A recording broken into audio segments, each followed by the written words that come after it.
గౌరవ సభ్యులు కేటీఆర్ గారు 24 గంటల కరెంటు విషయానికి వచ్చినప్పుడు మాత్రమే లేచిన. రైతు భరోసా మీద మాట్లాడినప్పుడు నేను లేవలే. రైతు భరోసా మీద మాట్లాడినప్పుడు రైతు భరోసా రాజశేఖర రెడ్డి గారు, నేను కేటీఆర్ గారు చెప్తున్నా, రైతు భరోసా మీద లేవలేదు సార్. ఇంకొకటి, వారు మళ్ళా సభను తప్పుదో పెట్టేసేగా హరీష్ రావు గారు నల్గొండ జిల్లాకు Congress party sir. Nagarjuna sir ఎవరు కట్టింది సార్? కేసీఆర్ కట్టిందా? వాళ్ళ ఆయన కట్టిందా? ఎవరు కట్టింది సార్? కేఎంఆర్పీ ప్రాజెక్ట్ కెనాల్స్ ఎవరు దగ్గర సార్? సూర్యాపేట రోడ్డు దగ్గర అంటున్నాడు. మొత్తం అబద్ధం సార్. పోదాం, సూర్యాపేటకి పోదాం. ఎందుకు సార్? సార్ మీరు ఒకటే రైతు భరోసా కన్ఫైన్ కానీ ఒకరి సార్ రైతు భరోసాకు కన్ఫైన్ కానీ దాని మీద రైతు భరోసా ఏ విధంగా చేయాలో కేటీఆర్ గారు సలహా ఇవ్వమంటున్నారు. కరెంటు మీద 24 గంటలు అన్నప్పుడు మాత్రం నేను లేచాను. వారు కూడా మీరు సబ్జెక్ట్ డిబేట్ కావద్దని చెప్పండి. మేము అడగ మధ్యలో ఇది రైతులకు సంబంధించి అంటే ఓన్లీ రైతు భరోసా, రైతులకు వేరే సబ్జెక్ట్ మాట్లాడదు. మేము ఇంపార్టెంట్ చర్చ ఇది డైవర్ట్ అయితే. అవును సార్, మీరు కరెంటు విషయం కొంచెం మళ్ళీ వేరే చర్చ పెట్టండి. కరెంటు మీద వేరే చర్చ పెట్టండి. ఇలా లాగ్ బుక్ లేదో బయట పెడతా నేను. ప్లీజ్ కూర్చోండి. ప్లీజ్ కేటీ రామారావు గారు, ప్లీజ్ కేటీ రామారావు గారు. Speaker sir, please speaker sir, తమరితోని వినయపూర్వక విజ్ఞప్తి సార్. దయచేసి ఒక 10 రోజులు హౌజ్ను పొడిగించండి. 10 రోజులు హౌజ్ను పొడిగించండి దయచేసి. పొడిగించి ఇప్పుడు మంత్రి గారు కోరిన విధంగా ఒకరోజు ఎలక్ట్రిసిటీ మీద చర్చ పెట్టండి. మన మంత్రి గారు కోరిన విధంగా ఇరిగేషన్ మీద చర్చ పెట్టండి.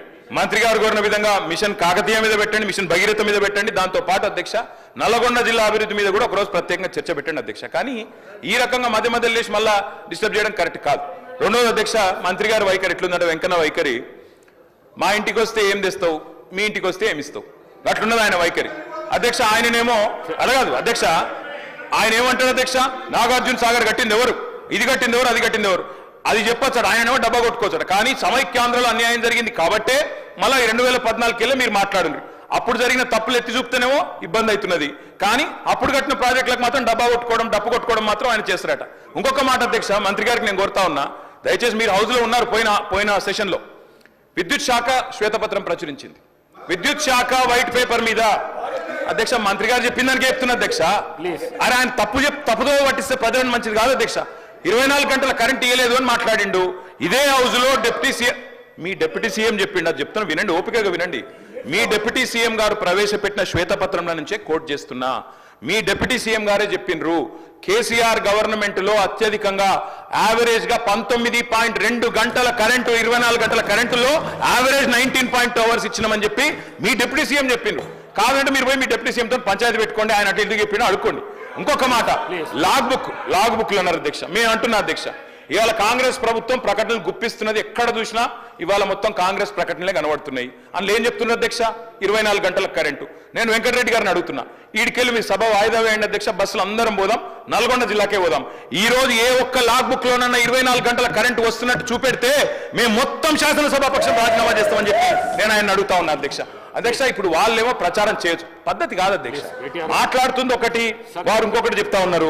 ఇంకొక మాట అధ్యక్ష, ఇంకొక మాట అధ్యక్ష, ఇంకొక మాట మంత్రి గారు నేను కోరుతా, అన్నదాతల గురించి మాట్లాడుతున్నా, అన్నదాతల గురించే మాట్లాడుతున్నా సార్, అన్నదాతల గురించి మాట్లాడుతున్నా. మంత్రి గారు తప్పకుండా ఈ విషయం తెలుసుకోవాలి, ముఖ్యంగా నల్గొండ జిల్లా మంత్రి గారు.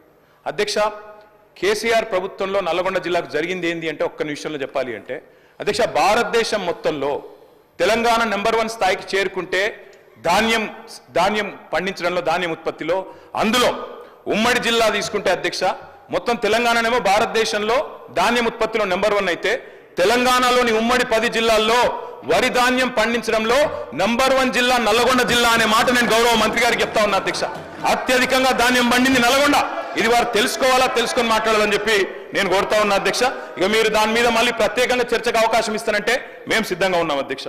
అధ్యక్ష, 10 ఏళ్లలో రైతు బంధు మాత్రమే కాదు అధ్యక్ష, ఒక్కటి కాదు అధ్యక్ష, సకాలంలో ఎరువులు, విత్తనాలు, 2603 వ్యవసాయ రైతు వేదికలు, ఇవన్నీ పెట్టడంతో పాటు వ్యవసాయ విస్తరణ, ఎందుకంటే వ్యవసాయ స్థిరీకరణ జరగాలంటే వ్యవసాయ విస్తరణ జరగాలి, అందుకే ఇవన్నీ కూడా తీసుకున్నాం అధ్యక్ష. అందులో భాగంగా వచ్చిందే రైతు బంధు అధ్యక్ష. మా కమిట్మెంట్ రైతుల విషయంలో చెప్పాలంటే మా కమిట్మెంట్ ఒకటే చెప్పొచ్చు అధ్యక్ష. మా మెడ మీద కత్తి పెట్టిండ్రు, వ్యవసాయ మోటార్లకు మీటర్లు పెట్టరా అని ఆనాడు మా మెడ మీద కత్తి పెడితే 30,000 కోట్ల రూపాయల అదనపు రుణాన్ని కూడా వదులుకున్నాం, ఆ రుణ పరిమితిని కూడా వదులుకున్నాం. కానీ పెట్టి పరిస్థితుల్లో పెట్టం, మోటార్లకు మీటర్లు పెట్టమని చెప్పిన కమిట్మెంట్ ఉన్న నాయకుడు కేసీఆర్ గారు అధ్యక్ష. మరి ఇప్పుడు వీరు పెడతారా పెట్టరా, పైన వాళ్ళు చెప్పినట్టు వింటారా వినరా అని చెప్పి రైతులు కూడా చూస్తా ఉన్నారు అధ్యక్ష. అధ్యక్ష ఆనాటి పరిస్థితి అధ్యక్ష, రైతు బంధు గురించి ఒక మాటలో చెప్పాలి అంటే పేరు పెడుతున్నారు గౌరవ సభ్యులు గారు సార్ మీ ద్వారా కేటీఆర్ గారికి రిక్వెస్ట్ చేస్తాం. లాస్ట్ 10 years మీ రూల్లో 1 ఎకరానికి ఎక్స్ట్రా ఇరిగేషన్ వాటర్ వచ్చింటే నల్గొండకు, అది బునియాద్ గాని కానీ, ధర్మారెడ్డి కాలు, బ్రాహ్మణవెల్లని కానీ, సొరంగం కానీ, గన్నమల్ల కానీ, బస్వాపూర్ కానీ, ఏ ఒక్క ప్రాజెక్ట్ కాదు కదా, మూసీ కాలువలు ఈ డ్రైనేజ్ నీళ్లకు వ్యవసాయాన్ని వాడుకుంటానికి కూడా 100 కోట్లు ఇవ్వలే. ఈ